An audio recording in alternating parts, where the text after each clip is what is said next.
नगर जिले की ओर से डॉक्टर बाबा साहेब अम्बेडकर और डॉक्टर सोलंकी साहब को मानपत्र अर्पण करने और प्रो राव का सम्मान करने का कार्यक्रम पहले से तय तारीख 12 और 13 अप्रैल 1933 को मुंबई के दामोदर हॉल के पीछे वाले प्रांगण में खड़े किए गए टेंट में बिना किसी बाधा के संपन्न हुआ।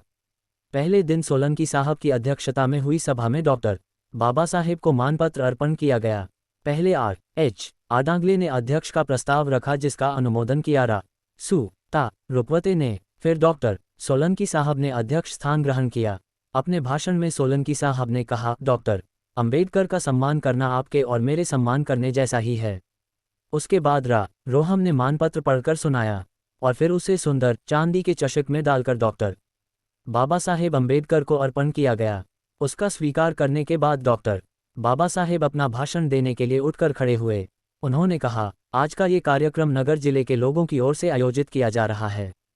उनके लिए मैंने कोई खास काम नहीं किया है, फिर भी उनके मेरे प्रति प्रेम के कारण ही यह समारोह हो रहा है। इसके लिए मैं उनका आभारी हूँ। नगर जिला अन्य जिलों से थोड़ा पिछड़ा हुआ है। इन जिलों के सामाजिक हालात थोड़े कठिनाई भरे हैं, यह मैं जानता हूँ। इन जिलों के महारों द्वारा ईसाई धर्म स्वीकार किए जाने से यहाँ दो पंथ हो गए हैं। इसके बावजूद इस जिले की ओर ध्यान देना मेरे लिए अब तक संभव नहीं हो पाया। इसके बारे में मुझे दुख है। नया बताने जैसा कुछ हुआ नहीं, लेकिन इस कुर्सी पर बैठा हूं तभी से मेरे मन में खेद की कुछ भावनाएं गूंज रही हैं। यहाँ इकट्ठा हुए लोगों को लगता होगा कि काश हम भी नेता होते। डॉक्टर अंबेडकर का नाम अच्छे बुरे प्रसंगों के संदर्भ में अखबारों में पढ़ने को मिलता है, उसी तरह अपने बारे में भी कुछ छपता। मेरी बड़ी बलवती इच्छा है, मेरी जगह अगर कोई आए तो मैं अपने आप को भाग्यवान समझें। मेरे गले में हार पहनाने वाले को खुशी हुई होगी, लेकिन मेरी हालत उसके बिल्कुल विपरीत हुई है। आपने मेरी जो तारीफ की है उससे मेरी जिम्मेदारी बढ़ी है। आप मुझसे किसी कार्य की उम्मीद रखते हैं। कई बार मुझे लगता है कि समाज की जिम्मेवारी न लेते हुए अगर मैं अकेला रहता तो शायद मैं अधिक भाग्यशाली होता। मेरी इच्छा थी कि मेरी सारी जिंदगी छात्रावस्था में बीते, इसीलिए जीभ पर लगाम देकर भी मैंने कई किताबें खरीदी। प्रोफेसर की नौकरी कर किताबें पढ़ते हुए आराम से जिंदगी बिताने की मेरी पहली इच्छा थी। सौभाग्य से कहिए या फिर दुर्भाग्य से मुझे अस्पृश्यों के आंदोलन में हिस्सा लेना पड़ा। अब इससे अलग होने से मुझे डर लगता है। अस्पृश्य समाज की जिम्मेदारी लेना आसान काम नहीं है। केवल प्रशंसा करते हुए या सभाएं लेकर इनकी समस्याएं हल नहीं होने वाली। ऐसा होता तो इससे पहले ही सब समस्याएं खत्म हो जाती। मेरे पास हर रोज 25-30 खत आते हैं।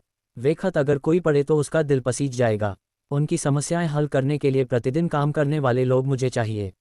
आप में जो थोड़े बहुत लोग हैं वे मेरे बुरे गुणों के कारण या कहिए कि आपके बुरे भाग्य के कारण कहिए, मेरे साथ काम करने के लिए तैयार नहीं हैं। केवल काम करने वाले लोगों के अभाव के साथ साथ रुपयों की भी किल्लत है। मेरे पास जो भी आते हैं वे हाथ हिलाते हुए ही आते हैं, उनके पास पैसा नहीं होता। न पैसा, न आदमी और न बुद्धिमत्ता मेरे साथ है। इस तरह इस समाज का काम करना बड़ा कठिन है। डॉक्टर सोलंकी मुझे इस काम से मुक्त कराएं।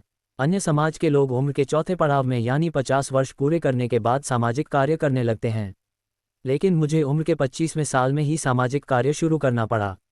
अब अपने समाज को राजनीतिक सत्ता मिली है, इसके बाद समाज को मेरी विशेष आवश्यकता होगी ऐसा मुझे नहीं लगता।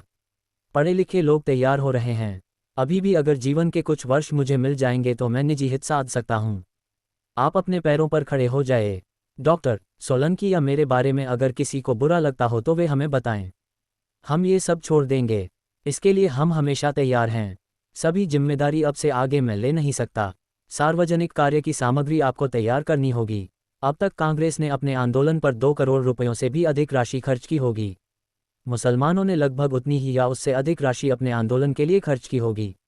हमारे लोगों ने अपने आंदोलन के लिए कितना खर्च किया? हद हो गई तो 2-3 हज़ार रुपये। ऐसे सौदे में मैं फंसा हूँ। लेकिन अब इससे आगे आपको अपनी जिम्मेदारी पहचाननी होगी। कई दिनों से यह बात मेरे मन में थी, जो आज मैंने साफ साफ शब्दों में आपके सामने व्यक्त की है। उसे आप लोगों ने सुना, इसके लिए आपके प्रति आभार व्यक्त करते हुए मैं आपसे विदा लेता हूँ।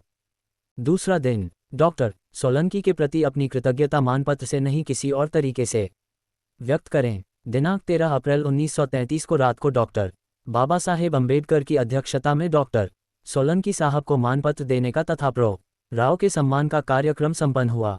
पहले रा.ग.सु. दारोले ने अध्यक्ष का प्रस्ताव रखा, जिसे रा.तेगोटे ने अनुमोदित किया। तालियों की गूंज में डॉक्टर बाबा साहेब अम्बेडकर अध्यक्ष स्थान पर विराजमान हुए। अपने भाषण में उन्होंने कहा, आज की सभा का अध्यक्ष स्थान स्वीकार करने में मुझे बड़ी खुशी हो रही है। इस समय हमें मुख्य रूप से 3 काम करने हैं। पहला काम है डॉक्टर सोलंकी साहब को मानपत्र अर्पण करना। दूसरा है म्यूनिसिपल स्कूल कमेटी के अध्यक्ष प्रो राव को अस्पृश्य वर्ग के लिए उन्होंने जो अभिनंदनीय कार्य किया है उसके लिए उनका सम्मान करना है। और तीसरा काम है नगर जिले में शिक्षा प्रार्थियों के लिए बोर्डिंग खोलने के बारे में सोच विचार करना। डॉक्टर सोलंकी साहब ने अस्पृश्य समाज के लिए जो कार्य किया उसे आप हम सब जानते हैं। उसे विस्तारपूर्वक बताने की जरूरत नहीं है। लोकापवाद की, लोकनिंदा की परवाह किए बगैर लोगों के हित में उन्होंने अपनी पूरी शक्ति खर्च की है। ये बात माननी पड़ेगी कि उन्होंने विधिमंडल में या मुंबई म्यूनिसिपैलिटी में मुझसे 100 गुना बेहतर काम किया है। अपने अन्य कामों के कारण काउंसिल में मैं अधिक समय दे नहीं सकता। इस कार्य का सारा श्रेय उनकी लगन और काम करने को जाता है। अमीर लोग हमेशा राजनीति और समाज कार्य करते रहते हैं।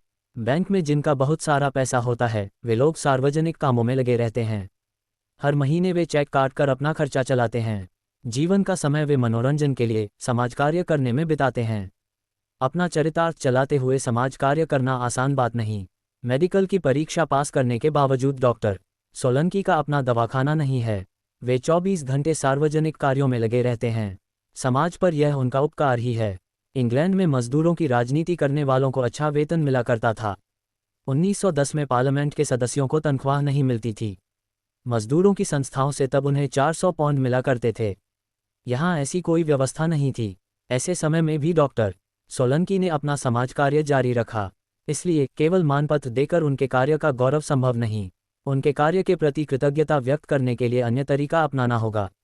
बस उनके प्रति हमारे मन में जो प्रेम है उसे व्यक्त करने के लिए हम यह मानपत्र उन्हें अर्पण कर रहे हैं।